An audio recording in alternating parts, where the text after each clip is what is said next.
Namaskar, dear students and parents. Every year, over 22 lakh students appear for NEET UG. But here is a reality that no one talks about. India has only 1.29 lakh MBBS seats. That means every seat there are 70 students competing. And if you're aiming at government college, the odds become almost impossible. Today, we are going to look at the hard numbers, the broken promises, and why thousands of qualified students are now choosing a different path. The numbers that tell the story. Let's get started with facts, not options, not opinions, not coaching center promises, just the data from NEET 2025. If you just check the statistics, you will get know the total number of applicants in 2025 were only 22 lakhs 9,318. Students who appeared were 20 lakh 34,872. More than 12 lakh students qualified, but seats just 1.29 lakh, and that includes private college most families cannot afford. Do the math. Over 11 lakh qualified students were left without any medical seats. 11 lakh, that's the population of a small city. Students who worked hard, played by the rules, passed the exam and still have no path forward.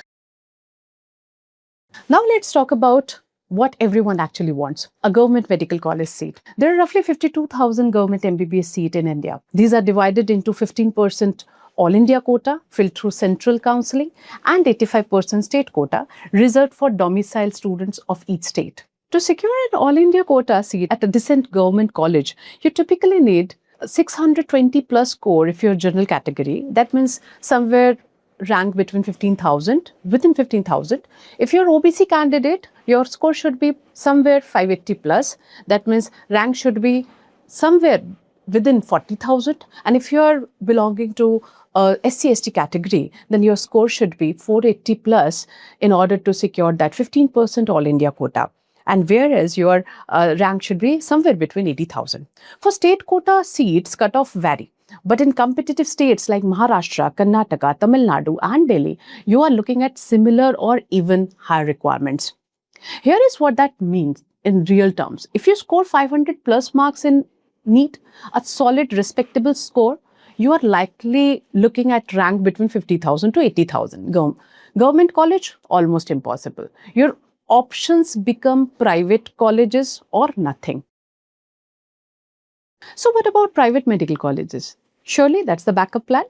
Let's look at the actual fee structure for 25-26. If you are planning to take deemed universities, last year it was somewhere between 80 lakhs to 1.2 crores. For average private colleges, fee structure were somewhere between 60 lakh to 80 lakhs.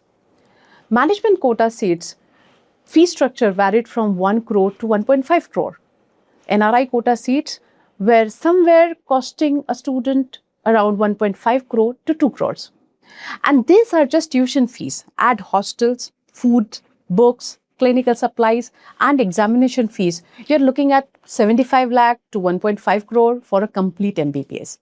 For an average middle class family earning 8 to 15 lakh annually, this isn't a stretch. It's simply impossible. Even with education loans, the EMIs become crippling. Many families sell ancestral property, take multiple loans, or exhaust their entire retirement savings. And here's the painful irony. The quality of education at many of these expensive private colleges does not justify the cost. Inadequate clinical exposure, shortage of faculty, outdated infrastructure, all this for fees that could buy you a house. Let's talk about something rarely discussed, the time cost. Here is the typical journey of a serious NEET aspirant. Say class 11 and 12, with coaching, it takes 2 years.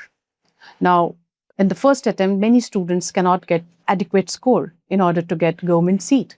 And they are aiming at government seat, so definitely they will be taking one drop. So first drop, 1 year. After taking that drop, in case if they are getting a good score, but still not better enough, then that case another year they are taking drop. So second year. By the time they are getting a seat, they are somewhere 21 or 22. Some are 24. That's 4 to 5 years of their life spent on a single entrance exam.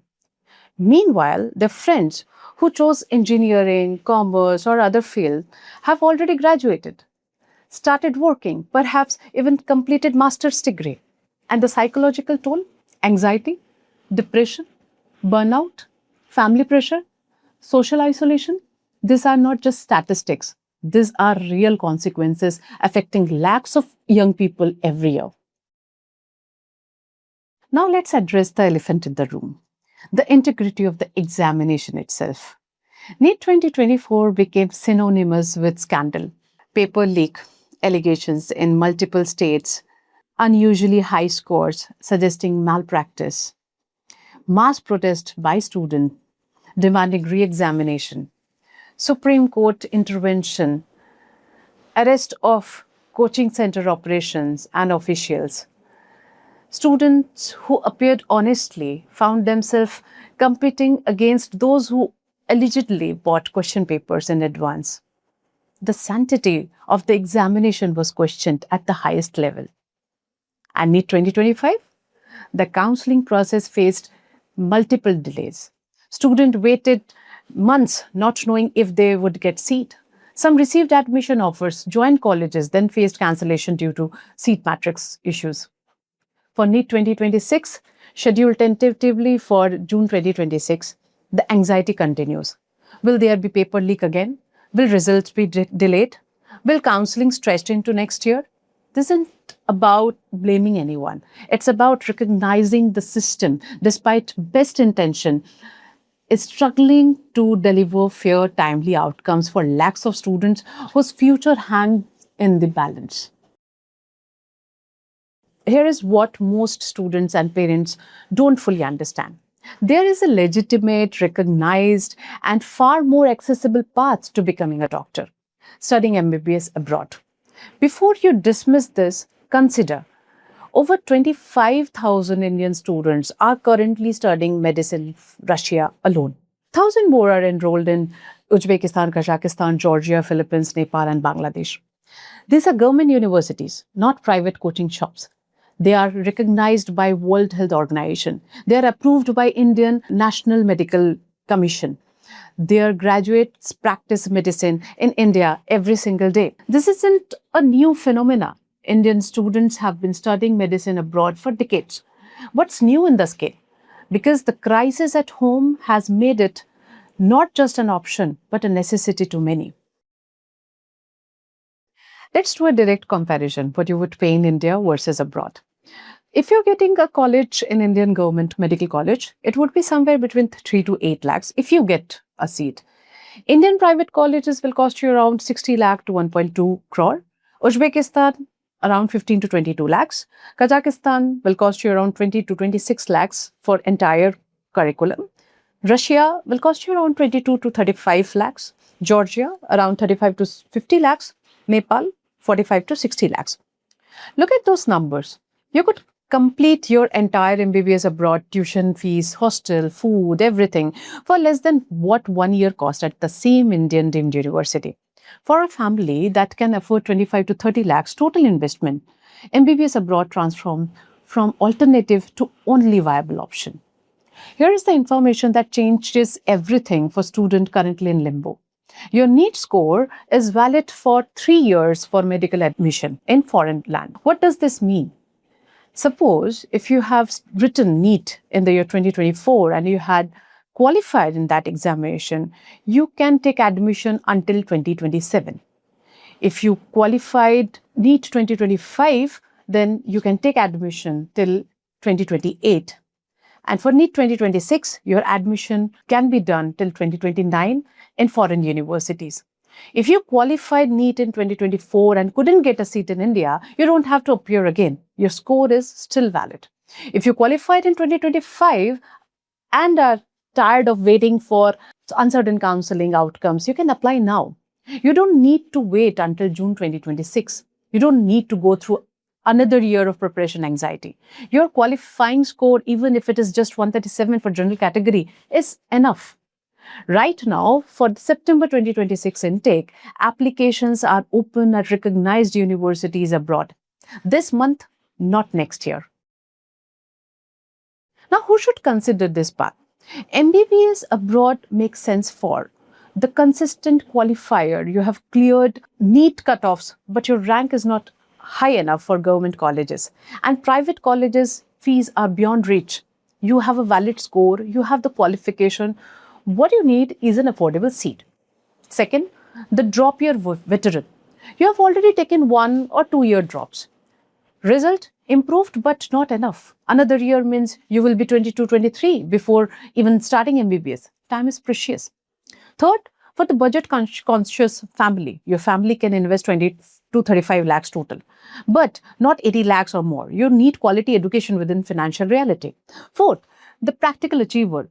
You understand that the degree is the foundation. Skills, licensing exam, and clinical competence matter more than a college name. You are focused on becoming a good doctor, not just getting bragging rights.